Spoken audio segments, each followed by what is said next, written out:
Hi everyone, welcome back to Dream UK. आज की video में मैं आपको बताने वाला हूँ कि अगर आप इंडिया से यूके में आए हो या फिर यूके में ऑलरेडी रह रहे हो तो आप यहाँ पे आके अपना इंटरनेट बैंकिंग कैसे हैंडल कर सकते हो। आपको यूपीआई ट्रांजैक्शन करनी हो सकती है, आपको अपने सिम पे शायद ओटीपी यूज़ करने हो, तो वो सब कैसे काम करता है। मैंने पहले भी इस टॉपिक पे एक वीडियो बनाई थी, बट थोड़े मेरे उसके बाद एक्सपीरियंसेस बदले हैं, तो मैंने सोचा कि एक रिफ़्रेश्ड वर्जन आप सबके लिए लेकर आता हूँ। बट उससे पहले मैं आपको बताना चाहता हूँ कि मैं इस चैनल पे लगभग 3.5 साल से वीडियोस डाल रहा हूँ अपनी एक्सपीरियंसेस के बेसिस पे। मैं यहाँ पे एज ए स्टूडेंट आया था और अब मैं यहाँ पे फुल टाइम जॉब कर रहा हूँ on a skilled worker visa. So मैं अपने सारे जो लाइफ के एस्पेक्ट्स हैं वो शेयर करता हूँ इस चैनल पे, ताकि उससे आपकी हेल्प हो।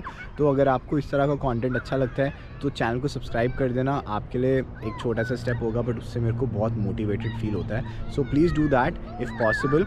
एंड अगर मैं आपको बताऊँ कि यहाँ पे मैं मोबाइल बैंकिंग और सिम कार्ड वगैरह कैसे मैनेज करता हूँ, तो सबसे पहले मैं आपको ये रेकमेंड करूँगा कि आप यहाँ पर आ रहे हो ना, तो अपने जो इंडिया वाला सिम है उस पर 1 साल का एक रिचार्ज करा के आ जाओ। बिकॉज़ वो रिचार्ज यूके के हिसाब से 26-27 पाउंड का होगा आपका, मतलब 2600-2700 या 3000 रुपये तक का। लेकिन उससे आपको ये फ़ायदा होगा कि आपका जो सिम है ना, आप उसका रिचार्ज कराना भूलोगे नहीं 1 साल तक, और वो पड़े पड़े ना डीएक्टिवेट नहीं हो जाएगा। तो ये ना हो कि आपका नंबर चला जाए, क्योंकि यहाँ पे आके इतने काम होते हैं, इंडियन सिम का रिचार्ज कराना अक्सर दिमाग से निकल जाता है। दूसरी चीज़ ये है कि जब मैं यहाँ पर आया था तो मस्त मेरा पेटीएम चलता था। इंडिया का जो नेट बैंकिंग होता था, वो मोबाइल बैंकिंग, नेट बैंकिंग सब आराम से चलता था, और फ़ोन पे ओटीपी आते थे।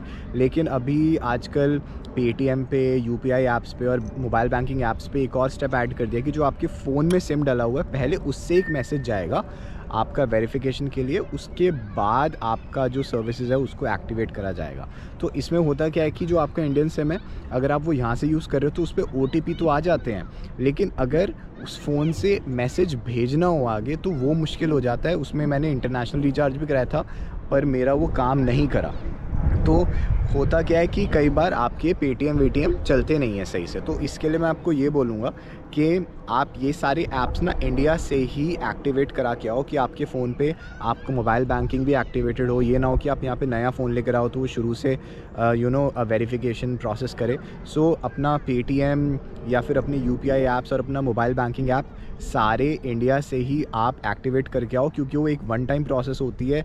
कुछ महीनों में या 1 साल में वो एक बार ही मांगते हैं आपसे कि आपके फ़ोन से वो मैसेज भेज के देखेंगे। एक बार वो भेज देते हैं तो फिर वो आराम से चलना शुरू हो जाता है। सो ओटीपी तो आ जाते हैं, लेकिन जो मैसेज भेज के वेरिफिकेशन होती है, अब यूके में आप बैठ के इंडिया के सिम से मैसेज भेज रहे हो, उसमें कई बार प्रॉब्लम आ जाती है, तो आपको एक्टिवेट करके रखना है। अगली चीज़ मैं आपको बताना चाहता हूँ कि आप यहाँ पर आते हो ना, तो प्लीज़ थोड़ा टाइम लगता है इस प्रोसेस में, लेकिन अपना एनआरओ अकाउंट खुलवा लेना। अब इस चीज़ पे मैंने डेडिकेटेड वीडियो बना रखी है कि एनआरओ अकाउंट्स होते क्या हैं, उनको कैसे खोलना होता है। इसमें बेसिकली होता क्या है कि जब आप यहाँ पे इंडिया से आके यूके में 180 डेज़ से ज़्यादा टाइम के लिए रह लेते हो, तो आपका एनआरआई स्टेटस चेंज हो जाता है। तो उस हिसाब से आपको फिर अपना बैंक का जो स्टेटस होता है, वो भी अकाउंट का स्टेटस चेंज कराना होता है एनआरओ में। उसके काफ़ी बेनिफिट्स भी होते हैं। आप यूके से इंडिया में अपने अकाउंट में पैसे भेजोगे, एनआरई अकाउंट में पैसे भेजोगे, कोई आपका टैक्स नहीं लेगा जो आपने पैसे भेजे, और उस पर जो आप एफडीज़ कराओगे उस पर जो इंटरेस्ट आएगा, कितना भी इंटरेस्ट आ जाए, 10, 20, 30 लाख, 5,000, 10,000, जितना भी इंटरेस्ट है उस पर कोई टैक्स नहीं। एनआरई अकाउंट पे जो इंटरेस्ट मिलता है वो पूरा टैक्स फ्री होता है। बट मैं आपको ये इसलिए बता रहा हूँ क्योंकि जब आप एनआरओ अकाउंट खुलवाते हो तो वो आपका यूके की डिटेल्स के साथ लिंक होता है। वहाँ पे आपका यूके का एड्रेस जाता है, यूके का रजिस्टर्ड फ़ोन नंबर आपको देना पड़ता है। तो होता गया कि नेट बैंकिंग और मोबाइल बैंकिंग की जो नोटिफिकेशंस होती है ना आपके इंडियन बैंक अकाउंट की, वो सीधा आपके यूके के नंबर पे आनी स्टार्ट हो जाती हैं।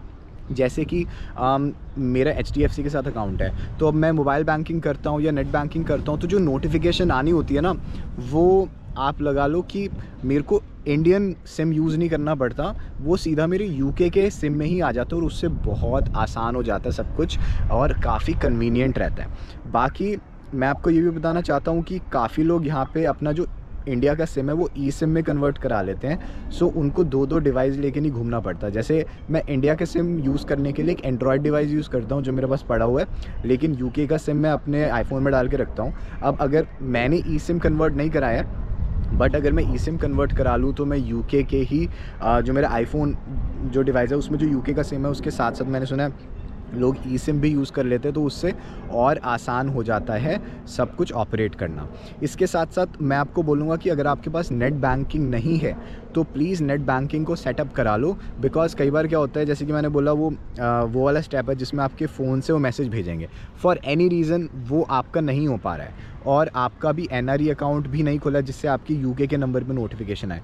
तो आप बहुत सारे काम नेट बैंकिंग से भी कर सकते हो। आप अपने फ़ोन का रिचार्ज नेट बैंकिंग से कर सकते हो, आप अपने फ़ंड्स ट्रांसफ़र नेट बैंकिंग से कर सकते हो, राइट। यूपीआई पेमेंट्स वगैरह उतना आसान नहीं होता ऑनलाइन वेबसाइट पे, लेकिन काफ़ी सारे काम आप अपने नेट बैंकिंग से कर पाओगे। सो कुल मिला के ये डिफरेंट सिनेरियोज़ होते हैं जिनमें आपको ओटीपीज़ की ज़रूरत पड़ती है। और अगर आप यूके में रहते हुए इंडिया में म्यूचुअल फंड्स भी इन्वेस्ट करना चाहते हो तो उसके लिए भी मैं बोलूँगा कि अपने ऐप को पूरा सेटअप करके आना, क्योंकि म्यूचुअल फंड जब आप यहाँ पे सेटअप करते हो तो वही स्टेप आता है, आपके फ़ोन से वो मैसेज भेजने की कोशिश करता है, ओटीपी नहीं आता, आपको मैसेज भेज के वेरिफिकेशन करनी पड़ती है और उस स्टेप में आप फिर अटक जाओगे, तो आपकी जो इन्वेस्टमेंट्स हैं वो भी अटक सकती हैं।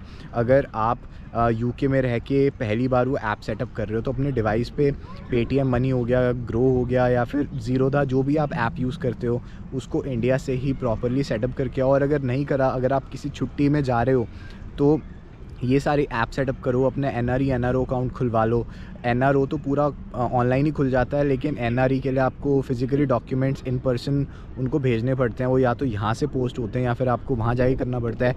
मैं तो रेकमेंड करता हूँ कि आप इंडिया जाके ही कराओ, क्योंकि कई बार आपके साइन में थोड़ा सा भी दिक्कत आ जाए तो वो कहते हैं कि फिर से भेजो, तो बार बार यूके से डॉक्यूमेंट्स कौन ही भेजेगा। सो कोशिश करो ये सारे काम जब भी आप अपनी नेक्स्ट इंडिया की विज़िट प्लान करो तो ये सारे स्टेप्स आप कर लो। अपना एनआरई एनआरओ अकाउंट खुलवाना, ई सिम कन्वर्ट कराना, ये मोबाइल ऐप्स सेटअप करना, मोबाइल आपका नेट बैंकिंग हो गया, आपका मोबाइल बैंकिंग हो गया, आपका म्यूचुअल फंड्स का ऐप हो गए, तो और अपना जो आपका एनुअल रिचार्ज होता है फ़ोन का, ये सारी चीज़ें आप कोशिश करो कि जल्द से जल्द आप कंप्लीट करो इंडिया में जाते ही, बिकॉज़ इन सब स्टेप्स में टाइम लगता है कई बार, लेकिन इससे आपकी लाइफ यहाँ पे बहुत आसान हो जाएगी अगर आपको इंडिया की बैंकिंग ऑपरेट करनी है या फिर इंडिया से जो ओटीपीज़ आते हैं उनको मैनेज करना है। एंड यही था इस वीडियो का पर्पस। आई होप मैंने बहुत सारे सिनेरियोज़ कवर कर दिए होंगे। अगर आपको अभी भी लगता है कि आपकी सिचुएशन मैं इस वीडियो में कवर नहीं कर पाया हूँ तो मेरे को कमेंट सेक्शन में बताओ,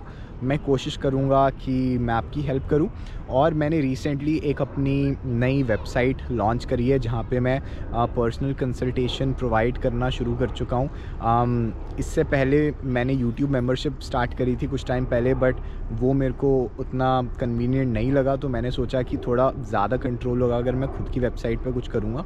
सो वहाँ पे मैं डिफरेंट तरह की सर्विसेज प्रोवाइड कर रहा हूँ। आप मेरे साथ मीटिंग्स बुक कर सकते हो, आप टेक्स्ट मैसेजेस के रिप्लाई मेरे साथ बुक कर सकते हो जिसमें मैं आपको एक दिन में रिप्लाई करूँगा। It's a paid service.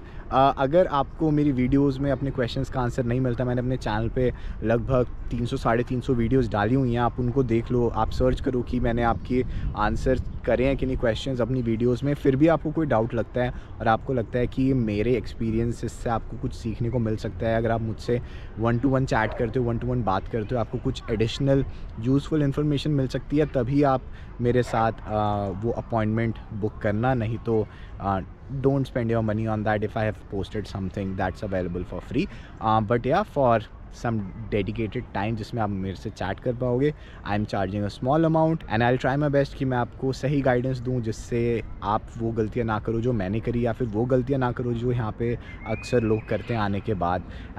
And या that's all from my side. Again share this video with your friends जिनके लिए वीडियो काम आ सकती है, और सब्सक्राइब करना चैनल को अगर आपको ये वीडियो अच्छी लगी हो। तो that's all from my side. Take care, bye.